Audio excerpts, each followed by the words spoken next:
Well, after 30 plus combined years in prison, we know what happens when one person is in charge. And right now, Donald Trump is America's shot caller. And he's not a very good one, Jack. We both know what the shot callers do. They try to make things better in there for your race, for your gang. We have a white shot caller. He's looking out for the white boys. Black shot caller's looking out for the black. Trump, he's looking out for himself. I don't know what he's doing. And a lot of people are getting screwed up. Our government shut down. A lot of people are going to lose their health insurance. I don't know how these guys in prison actually manage to keep it going better than he does. And the thing we talked about in this other videos that how inmates manage to get the politics all put together and make things flow through the prison for all the groups that really out in the street try to kill each other. But in prison, they want to keep things flowing. But the shot callers look out, like you said, the black shot caller, he's got them, and the Sereno shot caller runs their guys, but they're not narcissists, they're not self-centered. And even though their rule is their law that they come up with, it's it. But it's for the benefit of everyone. Well, Jack, we've had. You look at some shot callers. We had one at the camp there. That Southsider, I forget his name. Well, he ended up causing a riot because he wanted to do things just because he wanted to do them, and that's what happens, and that's what's happening in our government right now. When you get a shot caller in prison, Jack, I'm sure you've had some that really didn't think of what's the best. It's just like they want to pull a power play, and things usually go awry after that. Yeah. Well, why don't you explain to people exactly what a shot collar is?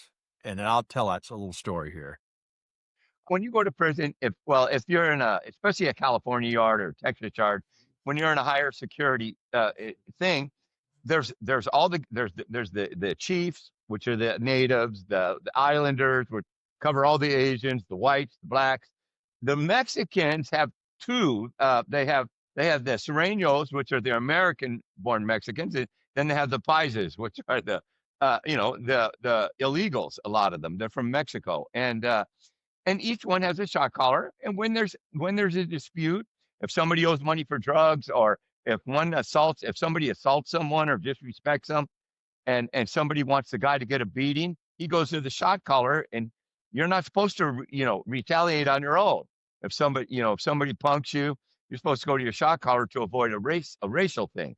And so that's basically in a nutshell. Every race, gang, whatever you want to call it, has a shot collar.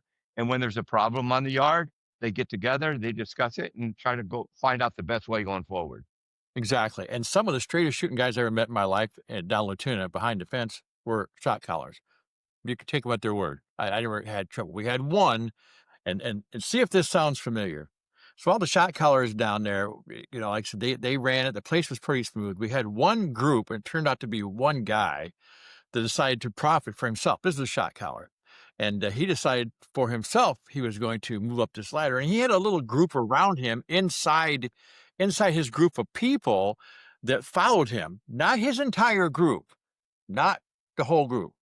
So this guy started doing some things like he tried to usurp the black market in the prison. He tried to get the cigarette thing away from the blacks, and he tried to get some other stuff that the contraband. He was trying to stick his fingers where it didn't belong, even though they already had their own.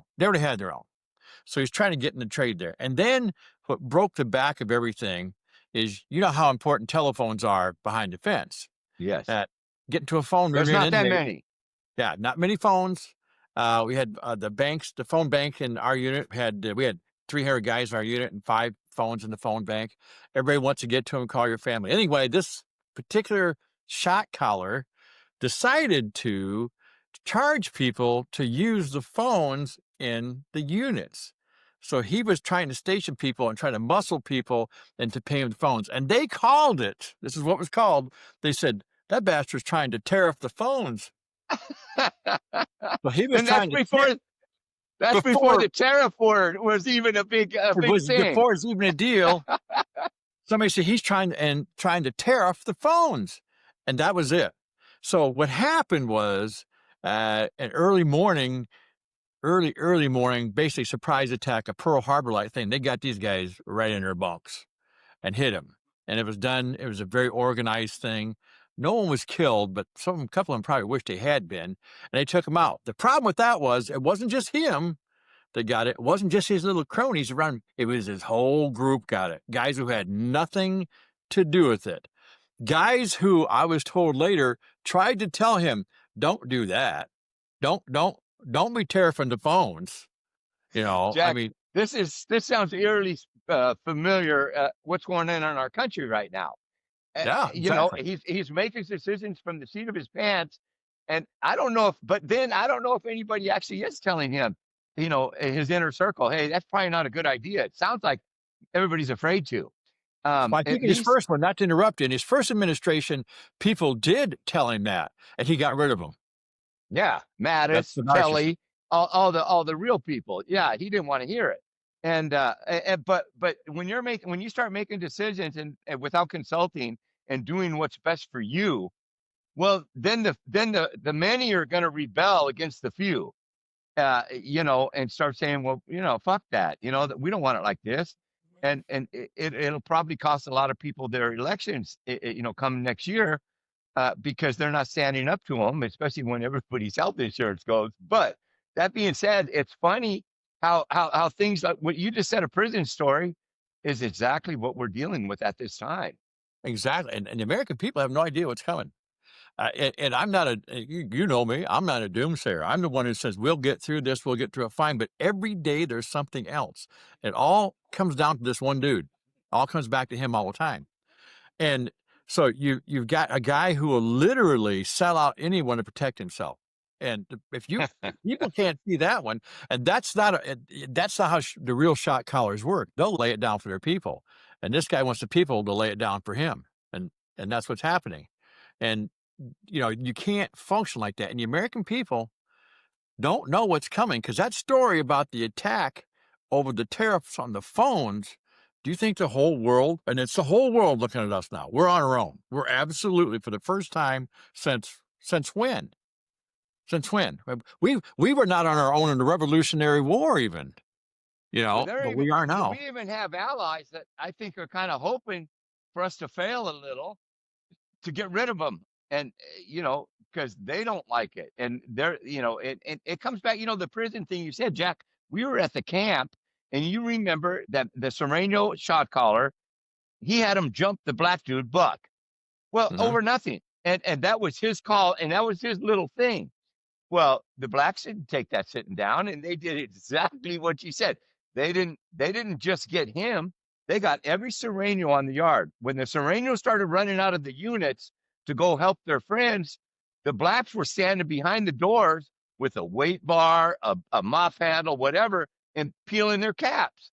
And Hmm. and and like you said, nobody died, but there was guys in intensive care for months. Guys almost died behind this, and this is at a camp, and they didn't get back at just the shot caller and his little cabal. They tried to get every Southsider on the yard, and it It's didn't true. have to happen, and No, it's happening now. yeah, exactly. And everyone will suffer for what's going on now. Take, for example, uh, right here, I'm in Iowa, and the farmers in Iowa, Nebraska, Kansas, they're all screaming because of the soybean issue. Well, there's no soybean market in the United States. In case people don't know that, it's all shipped out. China was at 52%. They shut it off because of the tariffs, because he wants to show he's a tough guy. And he's not a tough guy. He happens to hold an authoritative position, but he's not authoritative. Let's face it. And so he's actually doing this. I think everything he does right now, other than just total buffoonery, is to make sure the Epstein files don't get out for whatever the hell the reason is. So, and he's got the Republican Party folded right in with him now, which amazes me because I'm an old Republican and I'm not folded in. But this guy is so narcissistic that it's absolutely all about him. And to compare him to a shot caller is kind of hard. Other than the one I told you about, who did exactly what he's doing, and it didn't work.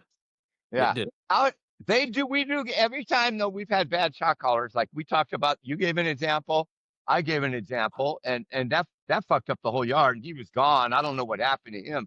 But we had a bad shot caller for the whites at Victorville, and that was when the skinheads were running the yard, and they were robbing all the white guys, and they were doing what was good for them, and they weren't representing all us regular white guys. And sure enough, they got rid of them and brought an AB in. It's just a change of the guard. If you fuck with the people long enough, well, you're going to have regime change, and I think it's going on, and I think the midterms next year are the beginning of it. Yeah, the difference between prison and America, the one difference is the damage in prison is contained. It's inside the walls or the razor wire, whatever. Out here, it's not. So it's going to everyone. And that's why, as a leader and a shot caller here, the damage he's doing right now, it's hard to recover from because it leaks every direction. In prison, it can be recovered from. They make the decision, they get rid of that dude, things go back to working. Out here, and the worst part, and this is something you didn't see in prison, is shot callers didn't prey on weaklings. They never preyed on weaklings. You know Well, what I mean? we did have them, and we got rid of them. Got We rid had of those guys did. the skinheads. Where skinheads were preying on weaklings, Yeah. and they were They were saying they gone. did this. Yeah, they did Yeah. this, and so that was an excuse for them to go in, give the guy a beating, take all his commissary, check him into the hospital, and when he actually hadn't done anything, but you know what? I just started thinking about this when you were saying it. Is every time that something happens in prison, if you get a bad shot caller, it doesn't take long to figure it out. And No. regime change happens fairly quickly. The problem we have with our government is we have to have elections every 2 and 4 years. And so if you get a bad shot caller, you're fucked for a few years. Oh, exactly. The dirty white boys and them, they had a shot caller in Latuna. He was an idiot too, and they just scared them to death. That's what they did. They went in scared because these guys tried to pay on the new guys would come in. They tried to pick on the little old fat white dudes, that didn't know anything and stuff, didn't have any friends, and pretty soon they got on their ass and scared him. And you could do that to Trump. He'd be easy to scare. But the thing is, you got this guy here. He preys on weaklings every chance he gets. Every chance he gets. Every chance.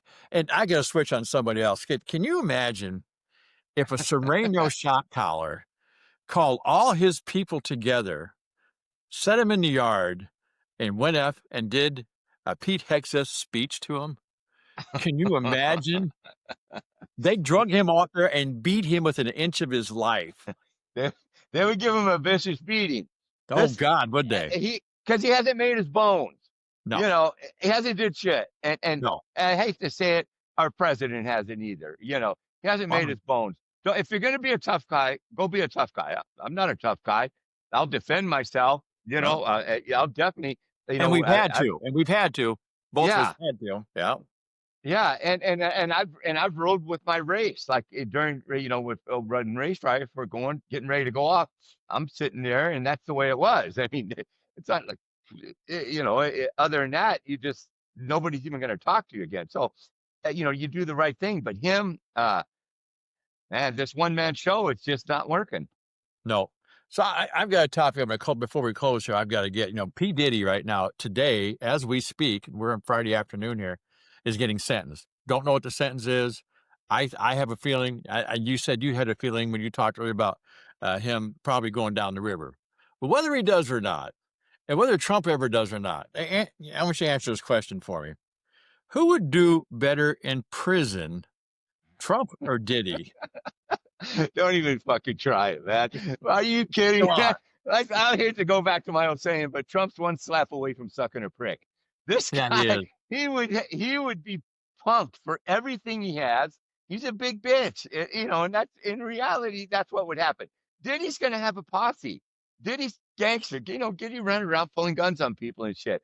Diddy's a criminal at heart, but he's a rapper who made it, and he's a great businessman. And it wouldn't even be close, Jack. You No. know for a fact Trump would be getting punked for all his shit. Oh my God, can you imagine? They'd come and check his paperwork and shit, I can see it. His lip would be quivering, he'd be turning all colors orange like that. Because for the first time in his life, I'm talking about now, the reality is that that ever would have happened. He would get, protective custody and they'd keep him away from the population. That's what they would do. That's just how things are for those guys. But if he was actually put in prison, oh my God, he would not make it. His life would be something, because it's for the first time in his life, he would have to stand up for himself. Right. Imagine. And that's a tough thing for someone like that. I'm talking about if you put him in and had never been president or anything, and he just had to make his way in prison, he wouldn't make it, man. Oh, He would no. be a house mouse, and he wouldn't be sitting in there talking all this tough guy shit. No. He would be sitting there just trying to get by. Diddy's going to roll around and have a good time. Diddy's gonna run around and he's gonna get connections and he's gonna get in there and he's gonna get in on the cigarette trade and he's gonna get in on the gambling tickets and he's gonna do stuff like that because he knows how to do that stuff. I don't know the guy personally, but you can tell his history, the way he talks. He will. And I'm not a big Diddy fan, but that's true. Like you're right. If Trump had never been president and wasn't known and he got in and you saw guys like that, they get in there, they're a bitch. They Yeah. are. So anyway, that was I kind of want to get over the Diddy v. Trump thing and see how they would do in prison. I don't know. I don't think Trump's probably ever going to prison. Did he very well, maybe. But so, closing, shot callers. Hey, listen, they're real in prison and they work in prison. And if they don't work in prison, they get rid of them. And it ain't friendly and it ain't pretty. They go out the door. Anything closing down, GT? What do you think? What are you drinking? I'm drinking me a shot caller IPA, West Coast IPA. Got me a new sling on my arm. You notice had some surgery Yes. done. I'm kind of fucked right now. I can't do anything. Everything's a mess for me. But anyways, I'm getting fat and loose, and I can't stand it. But I'll work through it. That'll do her. All right. I always do a little message to America. I'm going to tell you, pay attention to what the hell's happening.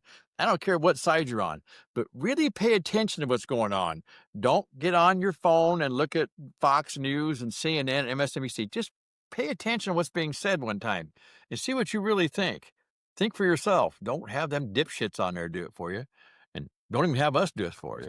Yeah, we don't even can't even think for ourselves sometimes. Jack and If we were GT here from smart, Head if we Joints yeah, go ahead, to Jack. If Beard we were Jones. smart, if we were smart, we wouldn't have 30 years in prison, Jack. Sorry to cut you off. No, Yeah. no, that's true, though. No, we're that smart. How come we were in the joint and you weren't? You know? So we're not geniuses. We just have fun uh, with it. We survived the prison thing, and we have fun with it afterwards. That's all we're saying. It's Jack and GT from Fed Joints to Beer Joints. Come back again soon. See ya. talk to you.